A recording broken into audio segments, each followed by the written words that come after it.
नमस्कार मित्रांनो, स्वागत आहे तुमचं नव्या व्हिडिओमध्ये, ज्यामध्ये आज आपण बघणार आहोत की बीटेकचा स्कोप कसा राहणार आहे 2024 मध्ये. बघा 2024 मध्ये जो आहे बीटेकचा स्कोप कसा असणार आहे किंवा तुम्हाला आता बीटेक करणं योग्य आहे की नाही.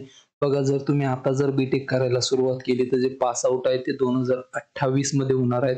तर त्या हिशोबाने जे आहे त्याचा स्कोप कसा असणार, फ्युचर कसं आहे बीटेकचं, तुम्ही मग कोणती त्यामध्ये ब्रांच निवडा, कॉम्प्युटर सायन्स असेल, सिव्हिल, मेकॅनिकल, कोणती, आपण सगळ्यांविषयी बोलणार आहोत या व्हिडिओमध्ये.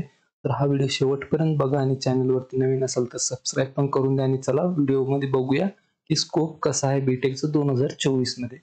तर बघा, एका रिपोर्टनुसार जे आहे ना, भारताची जी IT इंडस्ट्री आहे, इंडियन IT इंडस्ट्री जी आहे ती जवळपास $350 बिलियन पर्यंत जाणार आहे 2025 मध्ये.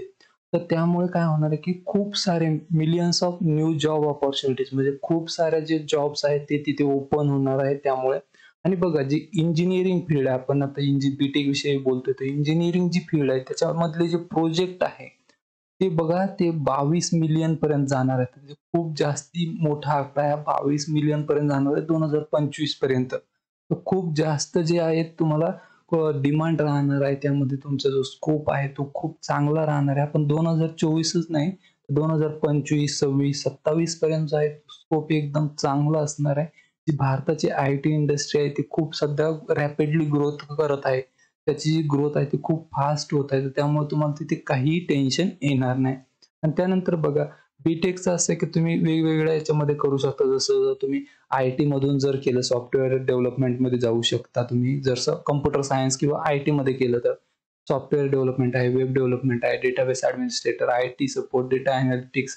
हा ते बघा, इथे मी फक्त कम्प्युटर विषयी बोलणार नाही. तर बघा, बीटेक जे आहे याच्यामध्ये वेगवेगळ्या ब्रांचेस आहेत, जसं की सिव्हिल, मेकॅनिकल. तर सगळे काय करत आहे, सध्या सगळे मुलं जे आहेत CS कडे पळत आहे, CS ला जास्ती प्राधान्य देत आहे. पण 2025च्या नंतर जे सिव्हिल असेल किंवा मेकॅनिकल असेल, या ब्रँचेस सुद्धा कम्प्युटर एवढ्याच पॉप्युलर होणार आहे.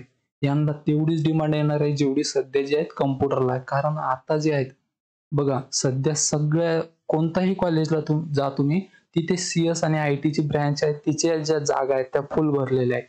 आणि जे मेकॅनिकल, सिव्हिल आहेत त्यांच्या जवळपास 10% पण जागा भरलेल्या नाहीये. तर त्यांची जी कमतरता भासणार आहे पुढे चालून 2025च्या नंतर जे आहेत पास आउट होणारे सगळे कम्प्युटरवाले राहणार आहे, तिथे मेकॅनिकल वाले त्याच्यावाले राहणार नाही. तर तशा वेळेस जे आहेत यांचं डिमांड वाढणार आहे आणि यांना जे पॅकेज वगैरे ते चांगलं मिळणार आहे. तर असं नका समजू की फक्त CS वाल्यांनाच डिमांड राहणार आहे, तसं नाहीये.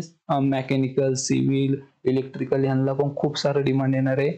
त्यामुळे जे आहेत तुम्ही फक्त याचा विचार नका करू की तुम्हाला CS नाही भेटलं तर मग मी बीटेक नाही करायचा. तसं नाही, तुम्हाला दुसरी ब्रँच जर भेटत असेल तर नक्की करू शकता, काही प्रॉब्लेम येणार नाही. खास करून ENTC ब्रँच खूप चालणार आहे पुढे चालून, कारण सध्या जे आहेत EV व्हेकल जे आहेत, इलेक्ट्रॉनिक व्हेकल, त्या खूप चालणार आहे. आणि ENTC वाले जे ब्रँचेस आहेत त्यांचं जे खूप स्कोप राहणार आहे पुढे चालून इलेक्ट्रिकल व्हेकल मध्ये. तुम्ही ती सुद्धा ब्रँच जी आहे ती कन्सिडर करू शकता, त्याचा पण स्कोप खूप चांगला असणार आहे. त्यानंतर बघा, जी स्टार्टिंग सॅलरी असते आता बीटेक वाल्यांची, तर ती जवळपास 4 लाखांपासून ते 10 लाखांपर्यंतचं पॅकेज तुम्हाला पर इयर साठी सुरुवातीला मिळून जातं. स्टार्टिंग सॅलरी सांगते मी ते. नंतर तुम्हाला एक्सपिरियन्स आलाच आहे, एक किंवा 2 वर्षाचा, ती याच्यापेक्षा पण जास्ती वाढत असते. पण कधी कधी याच्यामध्ये ना कॉलेज पण डिपेंड करत असतं. बघा, जर तुमचं कॉलेज जर चांगलं असेल आणि तिथे इन कॅम्पस इंटरव्ह्यू होत असेल, तर इन कॅम्पस इंटरव्ह्यू मध्ये जे पॅकेज असतं ते जास्ती मिळत असतं.